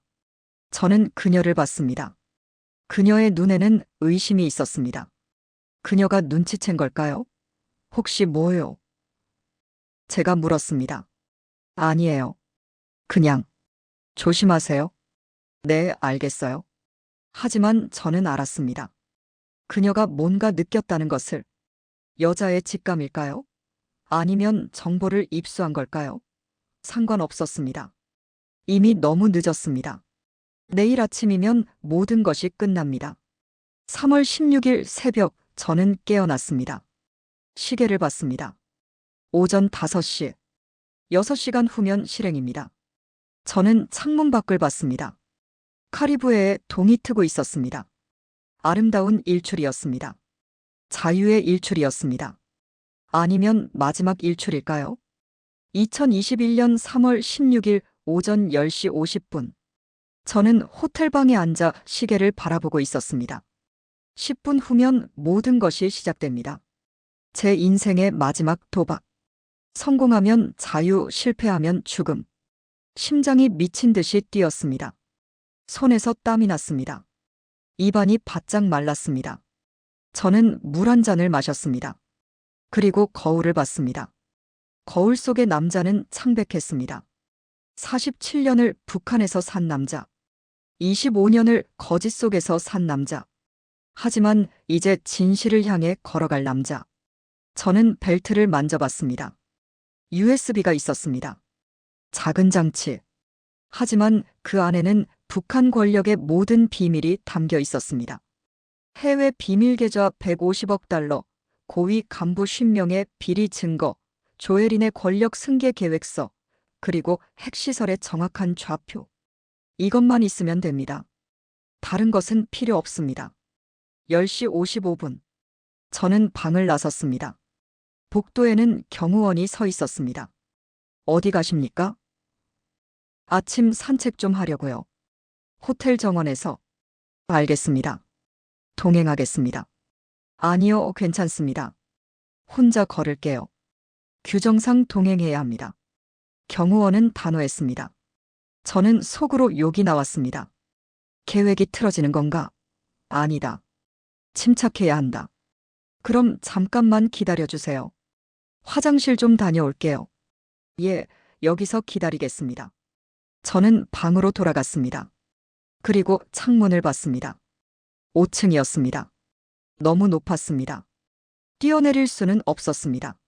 하지만 비상계단이 있었습니다. 비상계단은 건물 뒤편으로 연결되어 있었습니다. 어제 미리 확인해뒀습니다. 거기로 가면 됩니다. 10시 57분. 저는 방 안에서 복도를 살폈습니다. 경호원은 여전히 문 앞에 서 있었습니다. 하지만 그가 휴대폰을 보고 있었습니다. 지금입니다. 저는 조심스럽게 방문을 닫았습니다. 그리고 재빨리 비상구로 달렸습니다. 비상구 문을 열었습니다. 삑 하는 소리가 났습니다. 경보음이었습니다. 이런. 저는 계단을 뛰어내려가기 시작했습니다. 뒤에서 경호원의 목소리가 들렸습니다. 박진혁 동무, 서시오. 하지만 저는 멈추지 않았습니다. 계단을 뛰어내려갔습니다. 5층, 4층, 3층, 2층, 1층. 숨이 가빠졌습니다. 다리가 후들거렸습니다. 하지만 멈출 수 없었습니다. 10시 58분. 1층 비상구를 열었습니다. 호텔 뒷마당이 보였습니다. 정원이었습니다. 야자수와 꽃들이 있었습니다. 저는 정원을 가로질러 달렸습니다. 뒤에서 발소리가 들렸습니다. 경호원들이 쫓아오고 있었습니다. 잡아라. 도망가면 쏜다. 저는 뒤돌아보지 않았습니다. 그냥 달렸습니다. 정원 끝에는 낮은 담장이 있었습니다. 높이는 1m 반 정도였습니다. 저는 담장에 손을 짚고 넘었습니다. 넘어지면서 무릎이 긁혔습니다. 아팠습니다. 하지만 일어섰습니다. 그리고 다시 달렸습니다. 10시 59분. 거리가 보였습니다. 차들이 지나갔습니다. 사람들이 걸어갔습니다. 저는 거리로 뛰어들었습니다. 차 한 대가 급정거했습니다. 빵 소리가 났습니다. 운전자가 창문을 열고 스페인어로 뭐라고 소리쳤습니다. 저는 사과하고 계속 달렸습니다. 뒤에서 경호원들이 담장을 넘었습니다. 3명이었습니다. 그들도 저를 쫓아 거리로 나왔습니다. 잡아! 하나가 소리쳤습니다. 지나가던 사람들이 놀라 쳐다봤습니다. 하지만 아무도 개입하지 않았습니다. 저는 택시를 찾았습니다. 노란색 택시가 보였습니다. 저는 손을 들었습니다. 택시. 택시가 멈췄습니다. 저는 뒷문을 열고 뛰어들었습니다. 코리안 대표부. 제 서툰 영어로 말했습니다. 한국 대표부요. 운전사는 의아한 표정을 지었습니다. 코리아. 사우스 코리아. 예스. 사우스 코리아. 11시 정각. 택시가 출발했습니다. 뒤를 봤습니다. 경호원들이 다른 차를 세우려 하고 있었습니다. 하나는 권총을 꺼냈습니다. 빨리 가세요. 저는 운전사에게 소리쳤습니다. 뭔가 문제 있어요? 운전사가 물었습니다. 아니요, 그냥 빨리 가야 해요. 택시는 하바나 거리를 달렸습니다. 올드카들 사이를 빠르게 빠져나갔습니다.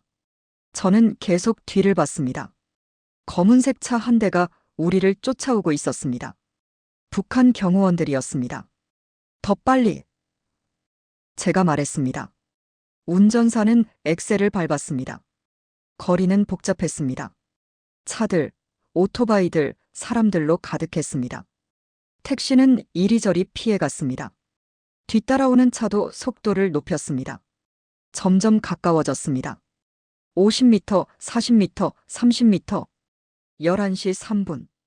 저는 주소를 다시 확인했습니다. 미라마르 지구 5번가. 운전사가 고개를 끄덕였습니다. 알았어요. 택시는 좌회전했습니다. 넓은 거리가 나왔습니다.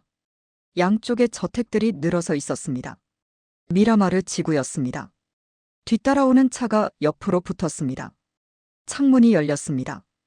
경호원이 저를 겨냥했습니다. 차 세워. 그가 소리쳤습니다. 저는 운전사에게 말했습니다. 멈추지 마세요. 하지만 저 사람들이 제발 멈추지 마세요. 탕. 총소리가 났습니다. 뒷유리에 금이 갔습니다. 운전사가 비명을 질렀습니다. 이게 무슨 일이에요? 하지만 그는 차를 멈추지 않았습니다. 오히려 더 빨리 달렸습니다. 쿠바 사람도 총소리를 무서워했습니다. 11시 4분. 저기요. 저 건물이에요. 저는 한 저택을 가리켰습니다. 흰색 건물이었습니다. 태극기가 걸려 있었습니다. 대한민국 깃발이었습니다. 25년 만에 보는 태극기였습니다. 눈물이 났습니다. 택시가 건물 앞에 멈췄습니다. 저는 문을 열고 뛰어내렸습니다. 운전사에게 돈을 던졌습니다. 달러 지폐 몇 장이었습니다. 고맙습니다. 그리고 대문으로 달렸습니다. 뒤에서 차 문 닫히는 소리가 들렸습니다. 경호원들이 내렸습니다. 3명이었습니다. 박진혁, 멈춰. 하지만 저는 멈추지 않았습니다. 대문을 두드렸습니다. 똑똑똑, 열어주세요. 저는 한국말로 소리쳤습니다. 대한민국 국민입니다. 망명을 요청합니다. 11시 5분. 경호원들이 저에게 달려왔습니다. 10m, 5m. 하나가 권총을 들었습니다. 마지막 경고다. 돌아가지 않으면 쏜다. 저는 대문을 계속 두드렸습니다. 제발, 열어주세요. 탕. 총소리가 났습니다. 총알이 대문 옆 벽에 박혔습니다. 시멘트 파편이 튀었습니다. 저는 몸을 낮췄습니다. 제발. 제가 다시 소리쳤습니다. 그때 대문이 열렸습니다. 한 남자가 나왔습니다. 30대 정도 되어 보였습니다. 양복을 입고 있었습니다. 누구십니까? 박진혁입니다. 북한에서 왔습니다. 망명을 요청합니다. 제가 숨을 헐떡이며 말했습니다. 남자는 제 뒤를 봤습니다. 경호원들이 권총을 들고 다가오고 있었습니다. 들어오세요. 남자가 말했습니다. 저는 대문 안으로 뛰어들었습니다. 남자가 재빨리 대문을 닫았습니다. 탕탕탕. 총소리가 연달아 들렸습니다. 총알이 대문에 박혔습니다. 하지만 문은 철문이었습니다. 튼튼했습니다. 저는 땅에 주저앉았습니다. 다리에 힘이 풀렸습니다. 온몸이 떨렸습니다. 숨을 쉴 수 없었습니다. 심장이 터질 것 같았습니다. 하지만 저는 웃었습니다. 해냈습니다. 해냈어요. 저는 자유입니다. 남자가 무전기로 뭔가 말했습니다. 곧 다른 사람들이 나왔습니다. 3명이었습니다. 모두 양복을 입고 있었습니다. 신원 확인이 필요합니다. 한 명이 말했습니다. 이름이 뭡니까? 박진혁입니다.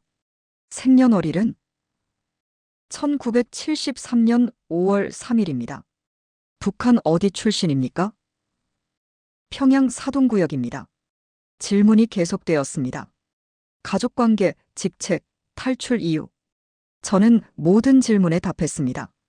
그리고 벨트에서 USB를 꺼냈습니다. 이걸 보세요.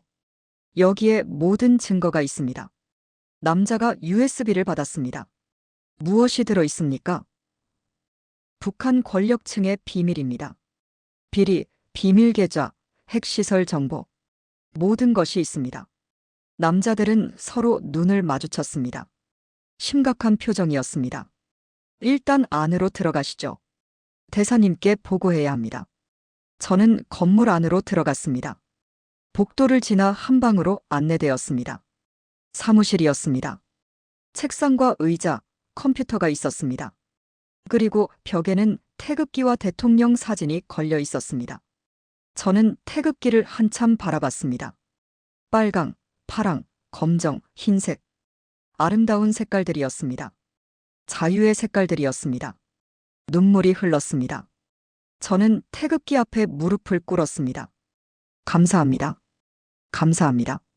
제가 중얼거렸습니다. 30분 후 대사가 왔습니다. 50대 정도 되어 보이는 남자였습니다. 인자한 얼굴이었습니다. 박진혁 씨 환영합니다. 힘들었죠? 예, 정말 힘들었습니다. 이제 안전합니다. 우리가 보호하겠습니다. 하지만 대사의 표정은 밝지 않았습니다. 문제가 있습니다. 쿠바 정부가 압력을 받고 있습니다. 북한이 당신을 돌려보내라고 요구하고 있어요. 쿠바는 북한과 관계가 좋습니다. 우리를 도와주지 않을 수도 있어요. 제 가슴이 철렁했습니다. 그럼 저는 어떻게 됩니까? 최선을 다하겠습니다. 하지만 시간이 걸릴 겁니다. 그날 밤부터 대치가 시작되었습니다. 대표부 밖에는 북한 요원들이 진을 쳤습니다. 24시간 감시했습니다. 쿠바 경찰도 왔습니다. 건물을 포위했습니다. 저는 사실상 갇힌 상태였습니다. 대표부 안에서 밖으로 나갈 수 없었습니다. 3월 17일, 18일, 19일, 3일이 지났습니다. 외교 협상이 진행되었습니다. 한국 정부는 쿠바 정부에 저를 보호해달라고 요청했습니다. 하지만 쿠바는 망설였습니다. 북한의 압력이 셌기 때문입니다. 저는 그 3일 동안 USB 내용을 한국 정부에 전달했습니다. 암호화된 이메일로 모든 파일을 보냈습니다. 한국 국정원은 내용을 분석했습니다. 그리고 놀랐습니다. 이건 엄청난 정보입니다. 북한 권력의 모든 것이 여기 있습니다. 3월 19일 밤 탈출 작전이 시작되었습니다. 한국 정부는 전용기를 보냈습니다. 하바나 외곽의 비밀 활주로에 대기시켰습니다. 저를 그곳까지 데려가는 것이 문제였습니다. 위장 차량 2대를 준비했습니다. 대사가 설명했습니다. 한 대는 정문으로, 한 대는 뒷문으로 나갑니다. 정문 차량에는 대역을 태웁니다. 북한 요원들이 그 차를 쫓아가는 동안 뒷문으로 당신이 탈출하는 겁니다. 위험하지 않습니까? 위험합니다. 하지만 다른 방법이 없습니다. 밤 11시. 작전이 시작되었습니다. 저는 검은색 야구 모자와 선글라스를 썼습니다. 그리고 대사관 직원의 옷을 입었습니다. 뒷문으로 나갔습니다. 차가 대기하고 있었습니다. 저는 차에 탔습니다. 운전사는 쿠바 현지인이었습니다. 동시에 정문에서 다른 차가 나갔습니다. 북한 요원들이 그 차를 따라갔습니다. 우리 차는 반대 방향으로 출발했습니다. 처음에는 순조로웠습니다. 아무도 우리를 쫓지 않았습니다. 하지만 10분 후 뒤에서 불빛이 보였습니다. 차였습니다. 빠르게 다가왔습니다. 들켰습니다. 운전사가 말했습니다. 더 빨리. 저는 소리쳤습니다. 차는 속도를 높였습니다. 하바나 외곽도로를 달렸습니다. 어두웠습니다. 가로등도 거의 없었습니다. 뒤따라오는 차는 점점 가까워졌습니다. 자정 넘어 우리는 활주로에 도착했습니다. 작은 활주로였습니다. 비행기 한 대가 대기하고 있었습니다. 대한민국 정부 전용기였습니다. 저는 차에서 내렸습니다. 비행기로 뛰어갔습니다. 그때 뒤에서 차가 도착했습니다. 북한 요원들이었습니다. 차 문이 열렸습니다. 4명이 내렸습니다. 어둠 속에서 그들의 실루엣이 보였습니다. 하나가 권총을 들었습니다. 저를 겨눴습니다. 박진혁. 그가 소리쳤습니다. 마지막이다. 돌아오지 않으면 쏜다. 저는 멈췄습니다. 비행기까지 20m. 하지만 총구가 저를 겨누고 있었습니다. 뛰면 맞을 것입니다. 멈추면 잡힐 것입니다. 그때 비행기 문이 열렸습니다. 한국 경호원 2명이 나왔습니다. 그들도 권총을 들었습니다. 쏘면 우리도 쏜다. 한 명이 소리쳤습니다. 양쪽이 대치했습니다. 긴장된 침묵이 흘렀습니다. 5초, 10초, 15초. 저는 결심했습니다. 뛰는 겁니다. 맞더라도 뛰는 겁니다. 여기서 죽더라도 자유를 향해 뛰는 겁니다. 저는 심호흡을 했습니다. 그리고 달렸습니다. 탕! 총소리가 났습니다. 제 옆을 스쳤습니다. 하지만 맞지 않았습니다. 저는 계속 달렸습니다. 탕탕. 총소리가 더 들렸습니다. 한국 경호원들이 어무 사격을 했습니다. 북한 요원들이 몸을 숨겼습니다. 저는 비행기 계단에 도착했습니다. 올라갔습니다. 경호원들이 저를 끌어당겼습니다. 안으로 들어갔습니다. 문이 닫혔습니다. 출발. 조종사에게 소리가 전해졌습니다. 비행기 엔진이 돌아갔습니다. 활주로를 달리기 시작했습니다. 점점 빨라졌습니다. 밖에서는 북한 요원들이 계속 총을 쐈습니다. 총알이 기체에 박혔습니다. 하지만 비행기는 멈추지 않았습니다. 그리고 떴습니다. 땅에서 떨어졌습니다. 하늘로 올라갔습니다. 저는 창문으로 아래를 봤습니다. 쿠바가 점점 작아졌습니다. 북한 요원들도 보이지 않았습니다. 저는 자유입니다. 진짜 자유입니다. 비행기는 카리브해 상공을 날았습니다. 밤하늘에는 별들이 가득했습니다. 저는 창문에 이마를 대고 밖을 바라봤습니다. 47년 만에 처음으로 진짜 자유를 느꼈습니다. 감시가 없는 자유, 두려움이 없는 자유. 저는 좌석에 앉아 눈을 감았습니다. 그동안의 일들이 주마등처럼 지나갔습니다. 1973년 평양의 가난한 집에서 태어난 아이. 굶주림 속에서 자란 소년. 천재성으로 김일성 종합대학에 간 청년.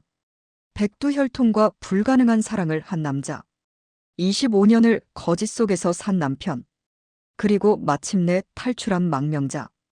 괜찮으세요? 경호원이 물었습니다. 저는 고개를 끄덕였습니다. 네, 괜찮습니다. 아니, 괜찮은 것보다 더 좋습니다. 살아있습니다. 정말 대단하십니다. 용감했어요. 용감한 게 아니라 필사적이었습니다. 살기 위해서였어요. 기내에는 국정원 직원 2명도 타고 있었습니다. 그들이 저에게 다가왔습니다. 박진혁 씨 USB 내용을 확인했습니다. 정말 대단한 정보입니다. 국제사회에 큰 파장을 일으킬 겁니다. 그 정보들이 많은 사람들을 구할 수 있기를 바랍니다. 충분히 가능합니다. 특히 핵시설 좌표는 결정적입니다.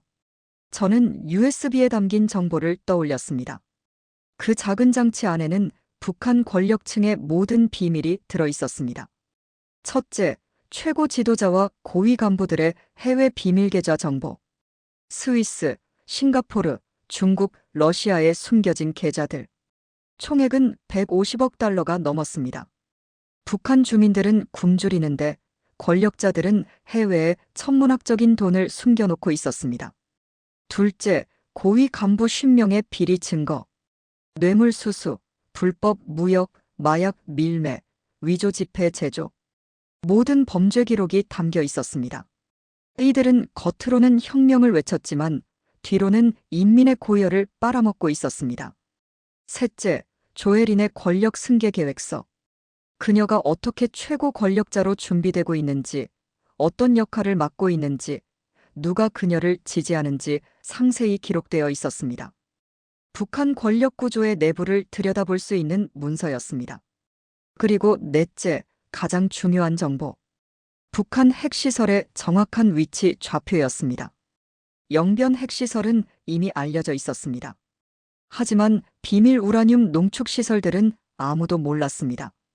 저는 당 중앙위원회에서 일하면서 그 정보를 입수했습니다. 평안북도, 자강도, 함경북도 곳곳에 숨겨진 시설들의 GPS 좌표. 이 정보는 북한 비핵화 협상의 결정적인 카드가 될 것입니다. 이 정보들은 언제 공개됩니까? 제가 물었습니다. 아직 결정되지 않았습니다. 외교적으로 민감한 사안이라서요. 하지만 적절한 시기에 국제사회와 공유할 겁니다. 빨리 공개되었으면 좋겠습니다. 북한 주민들이 하루빨리 자유를 얻었으면 좋겠어요. 비행은 15시간이 걸렸습니다. 쿠바에서 미국 영공을 거쳐 태평양을 건너 한국으로. 저는 대부분의 시간을 창밖을 보며 보냈습니다. 구름 위를 날아가는 비행기. 끝없이 펼쳐진 하늘과 바다. 자유의 하늘, 희망의 바다. 비행 중에 식사가 나왔습니다. 비빔밥이었습니다.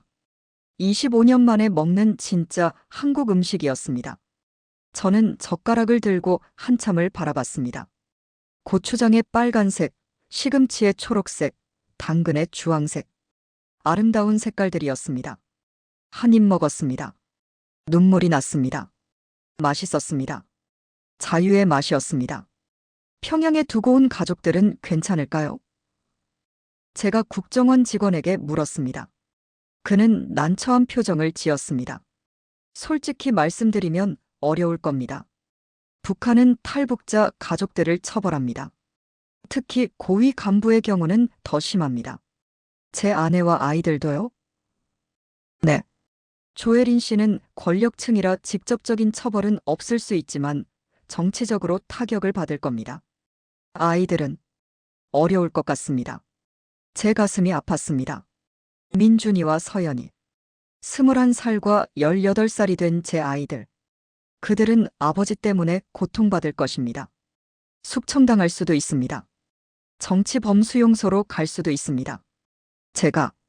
제가 그 아이들을 지옥으로 보낸 건가요? 아닙니다. 직원이 말했습니다. 당신은 옳은 일을 했습니다. 언젠가 북한이 바뀌면 당신의 아이들도 이해할 겁니다. 하지만 위로가 되지 않았습니다. 아버지로서 저는 아이들을 버렸습니다. 안전한 곳에 두고 혼자 도망쳤습니다. 이것이 옳은 일일까요? 아니면 비겁한 일일까요? 저는 답을 알 수 없었습니다. 2021년 3월 20일 오후 3시. 비행기가 한국 영공에 진입했습니다. 기내 방송이 나왔습니다. 승객 여러분, 곧 인천국제공항에 착륙하겠습니다. 인천, 대한민국, 자유의 땅. 저는 창밖을 봤습니다. 서해가 보였습니다. 푸른 바다였습니다. 그리고 육지가 보였습니다. 한국이었습니다. 건물들이 보였습니다. 고층 빌딩들이 즐비했습니다. 도로에는 차들이 가득했습니다. 항구에는 컨테이너선들이 정박해 있었습니다. 이것이 남한입니다. 이것이 한강의 기적입니다. 우리 할아버지 세대가 전쟁 폐허에서 일으켜 세운 나라입니다. 저는 눈물을 흘렸습니다. 감동의 눈물이었습니다. 70년 전 우리 할아버지들은 같은 땅에서 싸웠습니다. 어떤 이는 북으로, 어떤 이는 남으로 갈라졌습니다. 그리고 70년이 지난 지금 북은 지옥이 되었고 남은 천국이 되었습니다. 체제의 차이였습니다. 자유의 힘이었습니다. 비행기가 착륙했습니다. 바퀴가 활주로에 닿았습니다. 덜컹. 저는 대한민국 땅을 밟았습니다. 아니, 아직은 비행기 아니었습니다. 하지만 이미 한국 땅이었습니다. 자유의 땅이었습니다. 비행기 문이 열렸습니다. 계단이 설치되었습니다. 저는 일어났습니다.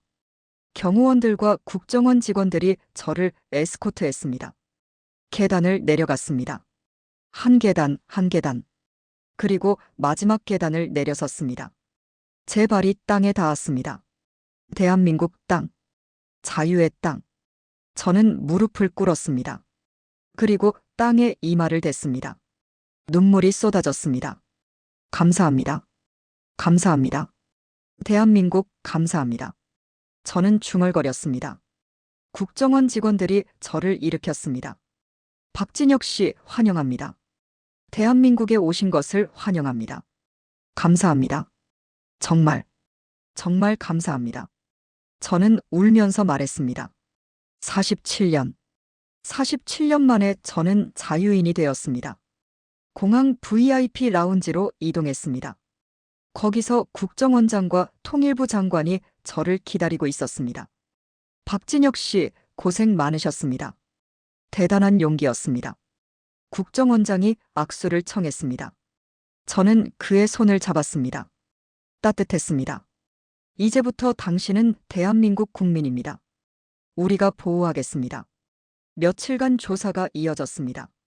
신원 확인, 배경조사, USB 내용 검증. 모든 것이 확인되었습니다. 저는 진짜 박진혁이었고, 정보는 진짜였고, 망명은 정당했습니다. 3월 25일 기자회견이 열렸습니다. 서울 프레스센터였습니다.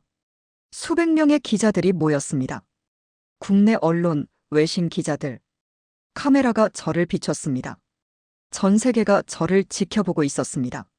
저는 단상에 섰습니다. 마이크 앞에 섰습니다. 심호흡을 했습니다. 그리고 말하기 시작했습니다. 안녕하십니까? 저는 박진혁입니다. 북한에서 47년을 살았고 5일 전 쿠바에서 탈출했습니다.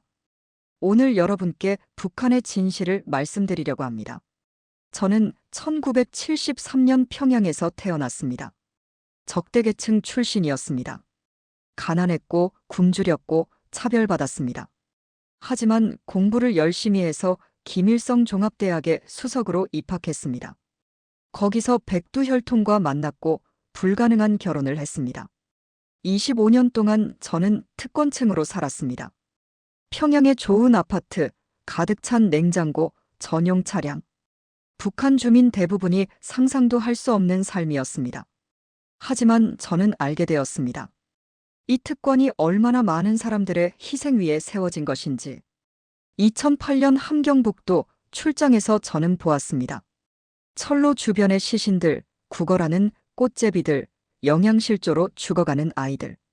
평양에서는 볼 수 없는 광경이었습니다. 그때 저는 깨달았습니다. 북한은 두 개의 세계로 나뉘어 있다고. 평양의 천국과 지방의 지옥. 저는 남한 영상을 보면서 더 큰 진실을 알게 되었습니다.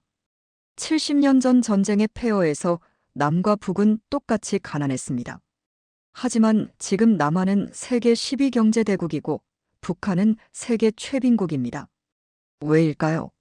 체제의 차이입니다. 자유민주주의는 발전을 가져왔고 독재는 파멸을 가져왔습니다. 저는 오늘 이 자리에서 호소합니다. 북한의 2,500만 주민들도 자유를 누려야 합니다. 그들도 인간입니다. 그들도 행복할 권리가 있습니다. 북한 정권의 인권 유리는 더 이상 묵과될 수 없습니다. 저는 USB에 모든 증거를 담아왔습니다. 북한 권력층의 비리, 해외 비밀 계좌, 핵시설 정보. 이 정보들이 북한을 바꾸는데 도움이 되기를 바랍니다. 그리고 언젠가 통일이 이루어지기를 바랍니다. 자유민주주의 체제로의 통일. 그것만이 2,500만 북한 주민을 구하는 길입니다.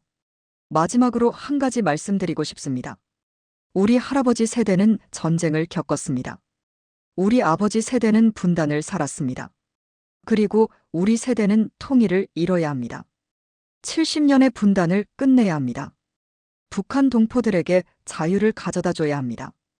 그것이 우리의 책임이고 우리의 사명입니다. 기자회견이 끝났습니다. 기자들이 일어나 박수를 쳤습니다. 일부는 눈물을 흘렸습니다. 저도 울었습니다. 제 이야기를 세상에 말했습니다. 이제 세상이 알 것입니다. 북한의 진실을. 그날 밤 저는 서울의 한 아파트에서 잤습니다. 국정원이 준비한 안전가옥이었습니다. 창문으로 서울 야경이 보였습니다. 수많은 불빛들이 반짝였습니다. 고층 빌딩들, 다리들, 거리들 모두가 빛나고 있었습니다. 저는 그 불빛들을 바라보며 생각했습니다. 저 불빛 하나하나가 자유입니다. 누군가의 집, 누군가의 꿈, 누군가의 희망. 북한에는 이런 불빛이 없습니다. 밤이면 깜깜합니다. 하지만 언젠가는 북한도 빛날 것입니다. 자유의 빛으로. 민준아, 서연아. 아빠가 너희를 떠난 것을 용서해다오. 하지만 아빠는 더 큰 것을 위해 싸워야 했어. 2,500만 명의 자유를 위해. 너희도 언젠가 이해할 거야. 그리고 언젠가 우리는 다시 만날 거야. 자유로운 땅에서. 조혜린, 당신도 알고 있을 거예요. 우리의 결혼이 진짜가 아니었다는 것을. 하지만 우리 아이들은 진짜예요. 그 아이들을 부탁합니다. 제가 할 수 없는 일을 당신이 해주세요. 그리고 북한의 모든 동포들께 포기하지 마세요. 자유는 멀지 않습니다. 세상은 당신들을 잊지 않았습니다. 우리는 싸우고 있습니다. 당신들의 자유를 위해. 2021년 3월 25일 밤 저 박진혁은 대한민국 서울에서 새로운 삶을 시작합니다. 47년의 감옥에서 벗어나 자유를 찾았습니다. 하지만 제 싸움은 끝나지 않았습니다. 이제 시작입니다. 북한의 자유를 위한 싸움, 통일을 위한 싸움. 그것이 제 남은 인생의 목표입니다. 그날 밤 평양에서는 무슨 일이 벌어졌을까요? USB 속 정보가 공개되는 순간 권력층은 어떤 반응을 보였을까요? 조혜리는 무슨 생각을 했을까요? 저는 알 수 없습니다. 하지만 한 가지는 확실합니다. 진실은 언제나 승리한다는 것. 자유는 언제나 이긴다는 것. 대한민국 만세. 자유 만세. 통일 만세. 끝까지 들어주신 따뜻한 마음을 가진 여러분이야말로 진정한 애국자입니다. 이 이야기가 더 많은 사람들에게 전해질 수 있도록 구독으로 동참해주세요. 우리가 반드시 알아야 할 이야기들을 또 소개하겠습니다.